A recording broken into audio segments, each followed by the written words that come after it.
My question is to the Premier. Speaker, once again, the Premier is shamelessly using the pandemic to push through legislation that is driven by his own agenda and that will do absolutely nothing to help Ontario recover from COVID-19. The government's meddling in local decision-making by scrapping ranked ballots came as a complete surprise to Ontario municipalities, especially London, the only city to have used this voting system. London's leadership in running a successful ranked ballot election in 2018 has been recognized across Canada.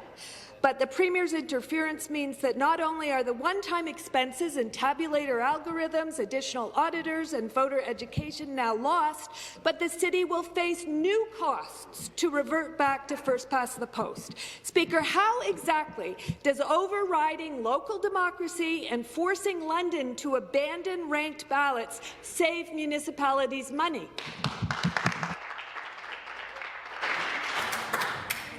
The member for Milton, the parliamentary assistant.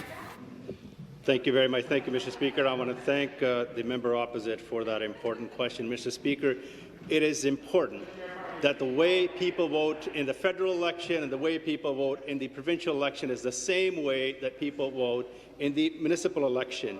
Our government is committed to enhancing consistency in all elections, Mr. Speaker. That's why earlier this year we responded to a request by the Chief Electoral Officer of Ontario and made changes to create a single voter list, Mr. Speaker, that would be used both in the municipal and in the provincial elections. As noted by the Chief Electoral Officer, this change was intended to reduce the need to make corrections on Election Day, shorten wait times, and save municipalities money, especially during some of the most difficult times that we're going through right now, COVID-19, where resources could be put to use in other areas to help local constituents. Thank you, Mr. Speaker. Member for Kingston and the Islands. Speaker, upon hearing of the government's surprise move to end ranked ballots, the Mayor of Kingston said this: "I'm disappointed for the residents of Kingston who spent time and effort in 2018 learning about ranked ballots, understanding the differences in that system, weighing out the advantages and disadvantages, and ultimately casting a vote for what they thought was best." Yesterday, the Premier said that these ballots were confusing. I question how, when the Premier won his leadership on a ranked ballot system. And without it, I may very well be asking Premier Elliott a question right now. But I guess the Premier is actually just a little confused about how he actually ended up in the position that he is in. And just because they're confusing for him doesn't mean he should scrap them for all the people in Ontario who actually understand them and support them.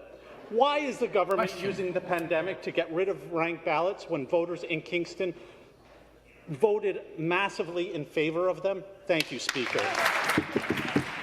Member for Milton, parliamentary assistant. Well, thank you, Mr. Speaker. I want to thank the member opposite for the question. Mr. Speaker, let me get this on the record, Mr. Speaker. 443 out of the 444 municipalities in Ontario during the last 2018 municipal election used the first-past-the-post system. Mr. Speaker, the City of London was the only municipality to have used ranked ballots in Ontario. And their municipal election, Mr. Speaker, get this, costed $515,000 more than the previous election. That's 40% higher, Mr. Speaker. And opposition come to order, Mr. Speaker. And they got the exact same election results that they would have under the previous system, Mr. Speaker. And I also like to remind the member, since he mentioned City of Kingston, as outlined in the city's staffing report in 2018, the City of Kingston projected a 2022 municipal election would cost $1 million more, Mr. Speaker, under the ranked ballots. Mr. Speaker, Thank you. Thank you very much.